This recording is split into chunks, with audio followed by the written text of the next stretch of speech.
தெய்வத்தின் குரல் மூன்றாம் பாகம் காந்தர்வ வேதம். புலன் வழியே புலனுக்கு அப்பால். மந்திர சப்தங்களுக்கு எப்படி கண்டமாயிருந்து கொண்டே அகண்டத்தில் சேர்க்கிற சக்தி இருக்கிறதோ அப்படியே சங்கீத சப்தங்களுக்கும் சக்தி இருக்கிறது. ஸ்வரஸ்தானம் ஒன்றை தீர்க்கமாக கார்வையாக ஸ்ருதி சேர நீட்டியோ அல்லது கமகமாக நன்றாக இழைத்தோ மூர்ச்சனையின் உச்ச நிலையை ஸ்வச்சமாக தொட்டுவிடுகிற போது கண்டமே அகண்டானுபவத்தில் சேர்த்து விடுகிறது.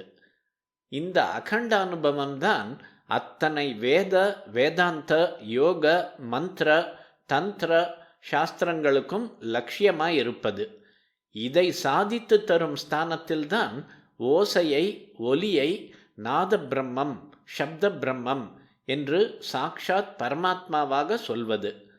அதை கோலாக நினைத்து, அதாவது காது என்ற இந்திரியத்தின் மூலம் மனசின் இந்திரிய சுகத்துக்காக இன்றி ஆத்ம சௌக்கியத்தை கோலாக கருதி சங்கீத அபியாசம் பண்ணும் போது அது நாதோபாசனை நாத யோகம் என்ற உசந்த பெயரை பெறுகிறது. அர்த்தத்தோடு அக்ஷரத்தோடு கலந்து மனமுருகி பாடும்போது பாடுகிறவருக்கும் கேட்கிற சதஸ் முழுதற்கும் பரமாத்மாவிடம் தோய்ந்து நிற்கிற பெரியதான இன்பம் கிட்டுகிறது. ஜபம் தபம் அஷ்டாங்க யோகம் தியானம் முதலானவை இந்திரிய சப்தம் இல்லாதவையாகவும் சுலபத்தில் அபியசிக்க முடியாதவையாகவும் இருப்பவை. ஆனால் அவற்றின் பலனான அதே ஈஸ்வரானுபவம் இந்திரியத்துக்கு சௌக்கியம் அளிப்பதாகவும் சுலப சாதகமாகவும் உள்ள சங்கீதத்தால் கிடைத்து விடுகிறது. இந்திரிய விஷயங்களைப் போல இருப்பவற்றாலேயே இந்திரியத்துக்கு அப்பாற்பட்ட ஆத்மானந்தத்தை ஈஸ்வர சாட்சா்காரத்தை ஏற்படுத்தி தருவது நம் மதத்தின் ஒரு சிறப்பு அம்சம். பூஜையில் செய்கிற பஞ்சோபசாரம் என்கிற கந்த புஷ்ப தூப தீப நைவேத்தியங்கள் பஞ்சேந்திரிய சௌக்கியத்தை தரக்கூடியவைகளால் ஆனதுதான். உபனிஷத்துகளிலே பரமாத்மாவை ஓம்கார ஸ்வரூபமாக ரசஸ்வரூபமாக ஜோதி ஸ்வரூபமாகவெல்லாம் சொல்லி இருக்கிறது. ஓம்காரம் கேட்கிற இந்திரியத்துக்கானது, ரசம் ருச்சி பார்க்கிற இந்திரியத்துக்கானது, ஜோதிஸ் பார்க்கிற இந்திரியத்துக்கானது. இந்திரிய சௌக்கியங்களை சிற்றின்பம் என்கிறோமானாலும் பரமாத்ம சம்பந்தத்தோடு அனுபவிக்கும் போது இவையே பேரின்பம் தருகின்றன என்பதை உபனிஷத்துகள் பரமாத்மாவையே இன்ப வடிவமாக ஆனந்த ஸ்வரூபமாக சொல்லும் போது நிலைநாட்டி விடுகின்றன. இந்திரிய நுகர்ச்சி வஸ்துக்களாக தோன்றுகிறவைகளிலும் ஈஸ்வர சாநித்தியம் இருப்பதை பகவானும் விபூதி யோகத்தில் தெளிவுபடுத்தியிருக்கிறார். ஈஸ்வரன் இல்லாத இடம் இல்லை என்றால் இவற்றிலும் அவனுடைய சாநித்தியம் இருந்துதானே ஆக வேண்டும். பகவான் தன் விபூதிகளை சொல்லும் போது ஜோதிஷ்களில் நான் சூரியன் என்னும் போது ஒளியாக இருப்பதை சொல்லிக் கொள்கிறார். இங்கே உஷ்ணமும் அவர்தான் என்றாகிறது.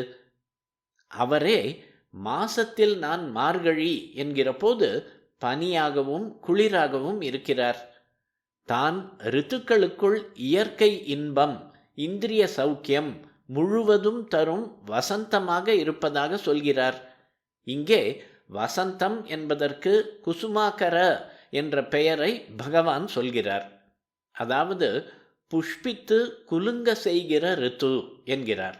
புஷ்பத்தை சொன்னதால் ஸ்பர்ஷானந்தம் நேத்ரானந்தம் கிராணானந்தம் என்னும் மூக்கின் இன்பம் மூன்றையும் சொன்னதாகிவிடுகிறது. பூர்ணத்தை பின்னப்படுத்தி பார்க்கும் போது நமக்கு எதெல்லாம் சிற்றின்பத்தை மாத்திரம் தந்து பேரின்பத்தை தடுக்கின்றனவோ அவற்றாலேயே ஈஸ்வர உபாசனை செய்யும் போது அவை பூர்ணத்தில் நம்மை சேர்க்கும் பேரின்பத்துக்கு சாதனமாகும் என்பதே தாத்பரியம்.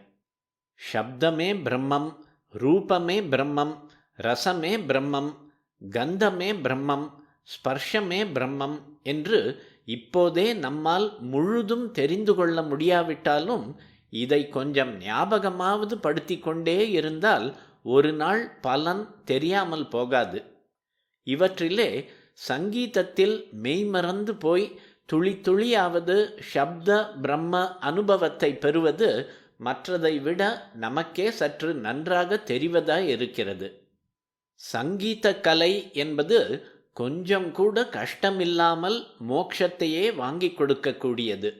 வீணாவாத்தியம் ஒன்றை வைத்துக்கொண்டு சரஸ்வதியோடு கலந்து வாசித்து ஆனந்தமயமாக இருக்க கற்றுக்கொண்டு விட்டால் யோகம் பண்ண வேண்டாம், தபஸ் பண்ண வேண்டாம், சுலபமாக மோட்சத்தையே அடைந்து விடலாம். அதோடு யோகி யோகம் செய்தால், தபஸ்வி தபஸ் செய்தால் அவர்களுக்கு மட்டுமே ஆத்மானந்தம் உண்டாகிறது.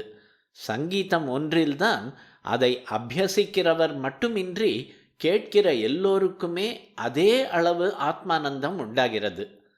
வாய்ப்பாட்டு, வீணை மாதிரி ஸ்வரங்களோடு சேர்ந்த சங்கீதம்தான் என்பதில்லை.